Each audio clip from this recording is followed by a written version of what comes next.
I believe that what we are currently facing is the largest security crisis in the last 80 years, which will change the framework, the security framework of the entire world.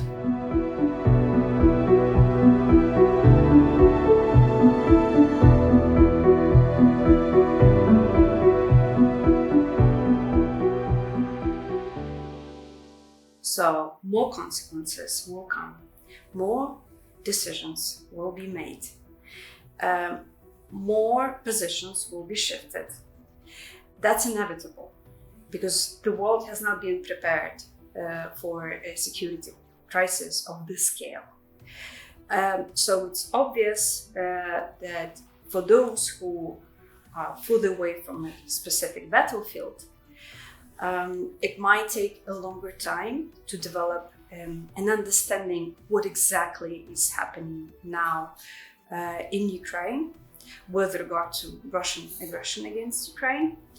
But I also believe it's extremely important to always remember that there have been enormous suffering of people in Ukraine. There's been enormous destruction of the infrastructure.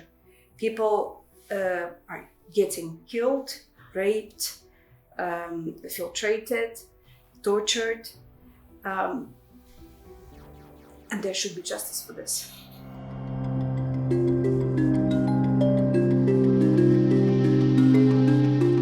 A few months ago, Russians themselves, they answered, they made an article, what we should do with Ukrainians. It's a very long article. And maybe you know historian Timothy Snyder, he's very popular. He reads this article. And before he was studying the Holocaust. And his answer was, it's the same. The same have to destroy the Ukrainian nations.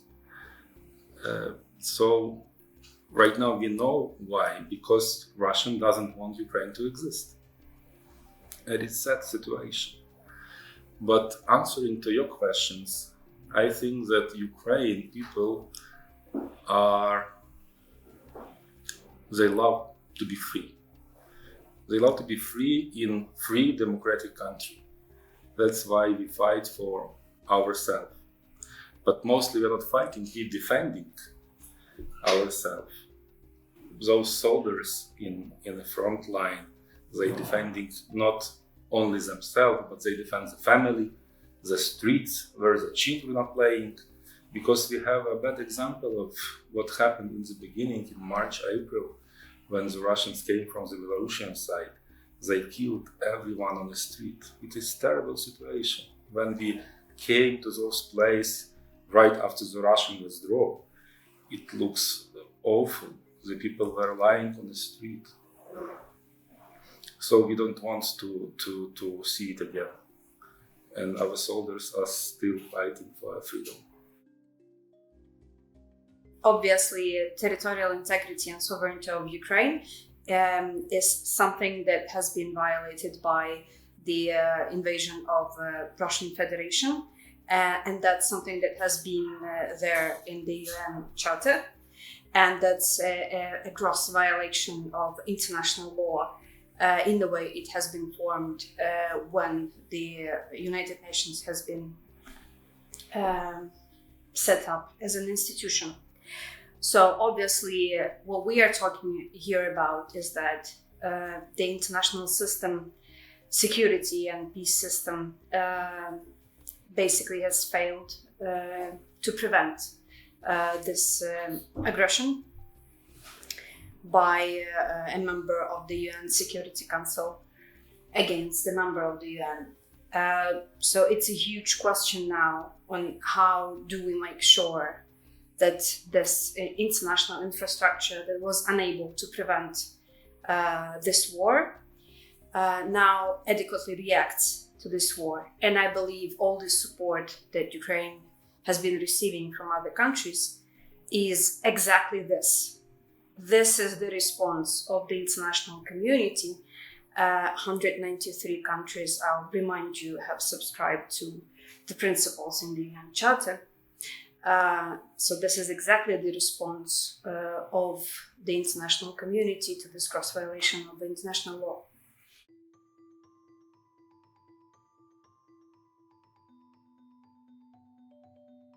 I know this narrative about proxy war is very popular in Latin America. So let me just explain this. It's not about relations between Russia and just wait a minute. Okay, presentation.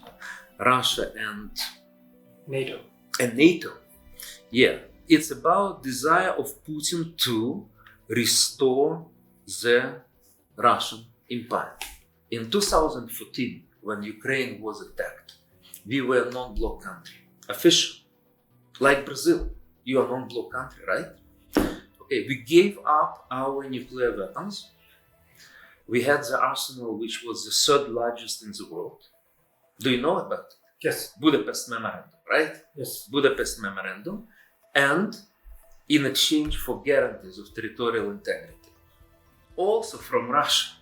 And Russia attacked us. We were non-bloc and non-nuclear. And by the way, support for NATO was extremely low. Was as low as 20%, 12%. 12%, okay? You see blue line here, support for NATO. Most Ukrainians, green line, believed in non-bloc state. And that's why Ukraine was declared to be non-bloc country. But in 2014, Russia violated all the agreements. So everything changed. Support for NATO skyrocketed. Why? Because Russia violated all its agreements.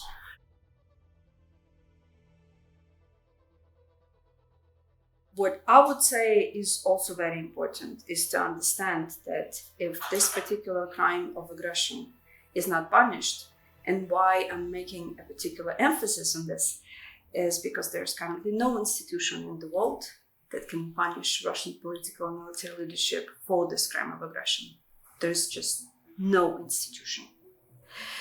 And that's exactly why Ukraine has been advocating for the so-called special ad hoc tribunal to be established to address this particular crime of aggression. So why I'm emphasizing this one in particular? Because not addressing this crime opens up a Pandora box.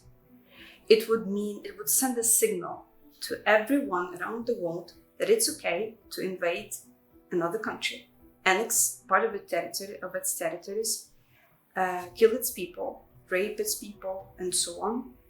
Destroy the infrastructure, and there will be no consequences.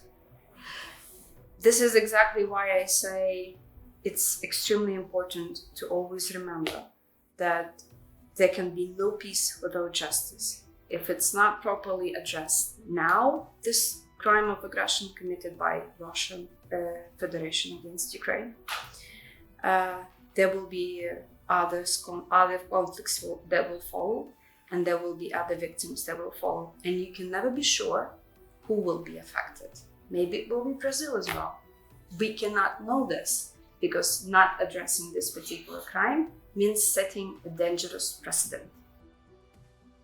We are fighting for our freedom and for existence, and also for democracy, definitely, because we are different. Russia is dictatorship, we are democracy. So we hope very much for understanding here in Latin America and in Brazil, because you also fought for your independence. Look, can you imagine that former colonial empires in Latin America, they would come back and say, well, you do not exist.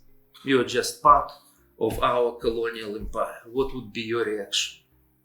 You will fight, right? As a priest, I am willing to serving the people, and that's why I didn't leave my place. My place is named Borispil, it's near Kyiv, but from the other side that Russians came. So they didn't come to my city. It was 10 kilometers from me, from my house, the Russian lines were staying. And I had the opportunity to leave the city, but I didn't. I, of course, sent my family a little bit far from the city, but I was staying with people that need my help. During the previous administration under President Jair Bolsonaro, the topic of fertilizer was used as a talking point precisely for Brazil not to annoy or hinder Russia, because Brazil is heavily dependent on Russian fertilizers. And just as much as Ukraine, Brazil is also an agricultural country. You're going to meet with people that study international relations in the University of Brasilia and also with some of Brazil's congressional leaders.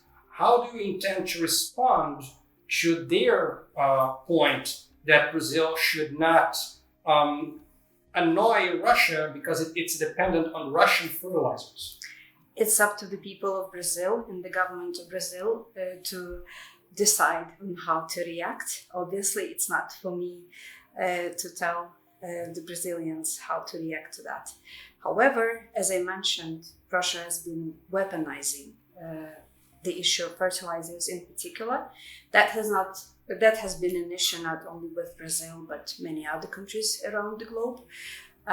One needs to be aware of that basically Russia is using this as a tool to manipulate the decision of certain countries with regard to possible support to Ukraine in this particular case of Russian war against Ukraine.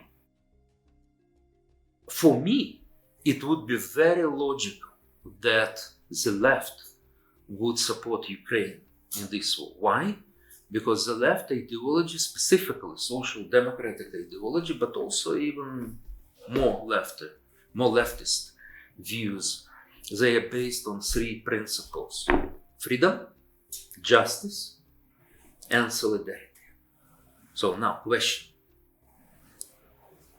whom should you support in this Russia-Ukrainian war? If we are talking about the three principles: freedom, Russia is not free country, it's dictatorship. Justice, Russia colonial empire, which attacked Ukraine.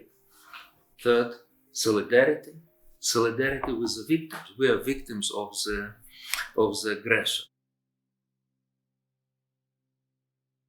Even state persons sometimes left its city, and people were looking for help, for support, and they find it in the church. So I think how we can leave them, for me, it's like, I can imagine this. And we have the problem right now in the territory that are occupied, that some of our priests are in prison right now, and we don't know where they are. At least two of them, already 7 months, doesn't go for, we don't know what's happened with them. They stayed in the city, and Russians came and they were captured. One needs to always remember that human rights have no borders. So if there is suffering and the violation of human rights taking place in Ukraine, it has to be addressed in the same way as it is being addressed everywhere. It should be addressed everywhere in the world. And I will repeat that because I think this is extremely important. There can be no peace without justice. But the only peace that we are being offered now can be explained with a very, I think, eye-opening and clear metaphor. Imagine that you have somebody breaking into your house or apartment, killing your wife, raping your sister, destroying all the furniture, and saying that this is all now mine, and now let's make peace. Would you ever agree to that? No, of course not. You would first want this person to be out of your house, to compensate the damage, and to be brought, to be held accountable for the crimes that this person has committed. And I think this is fair because this is exactly what Ukraine wants. And this is exactly what we see is important when we're talking about peace. And I believe understanding this and understanding the human context in which we're talking about ending this war, because nobody wants peace more than Ukrainians, would speak to the heart of every Brazilian.